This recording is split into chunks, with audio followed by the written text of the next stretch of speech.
વાત કરીએ સુરતની તો સુરતમાં પાંડેસરા પોલીસે ₹22 લાખની છેતરપિંડી કરનાર આરોપી આકાશ હીરાભાઈની ધરપકડ કરી લીધી છે। આ આરોપી આશીર્વાદ કંપનીના કામ કરતો હતો અને આ એવી કંપની છે કે ફક્ત મહિલાઓને લોન આપે છે। આરોપીએ જુદી જુદી મહિલાઓના નામે બોગસ રીતે લોન બતાવી છે, પરંતુ ખરેખર તે મહિલાઓને લોન આપવામાં આવી ન હતી।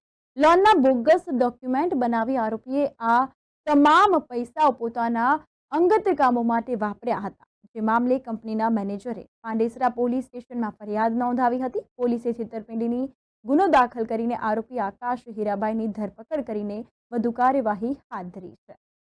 પાંડેસરા પોલીસ સ્ટેશન ખાતે આશીર્વાદ ફાઇનાન્સ કંપની પ્રાઇવેટ હતી, જે મહિલાઓને ખૂબ ઓછા વ્યાજ દરે નાની લોન આપતી હતી, જેમાં આશીર્વાદ કંપનીના જ કર્મચારી આકાશભાઈ હીરાભાઈ નાઓએ છેતરપિંડી કરી અને કંપનીની 22 લાખ જેટલા રૂપિયાની ઉચાપત કરેલી છે, જેમાં જુદી જુદી મહિલાઓના નામે લોન બતાવેલ છે, પરંતુ ખરેખર લોન આપેલ નથી અને તેઓએ આ લોન પોતાના અંગતથી જ સારું વાપરેલ છે।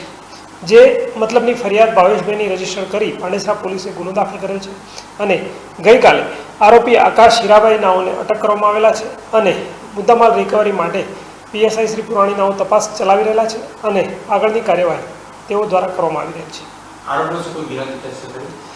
પ્રાથમિક તપાસમાં આરોપીનો કોઈ ગુનાહિત ઇતિહાસ આવેલ નથી, પરંતુ ઈ ગુજકોપ તેમજ પ્રેસના માધ્યમથી તેઓની જાહેરાત કરવામાં આવશે, જે અનુસંધાને ઇન્વેસ્ટિગેશનમાં જે પણ હશે તે અનુસંગી કાર્યવાહી કરવામાં આવશે।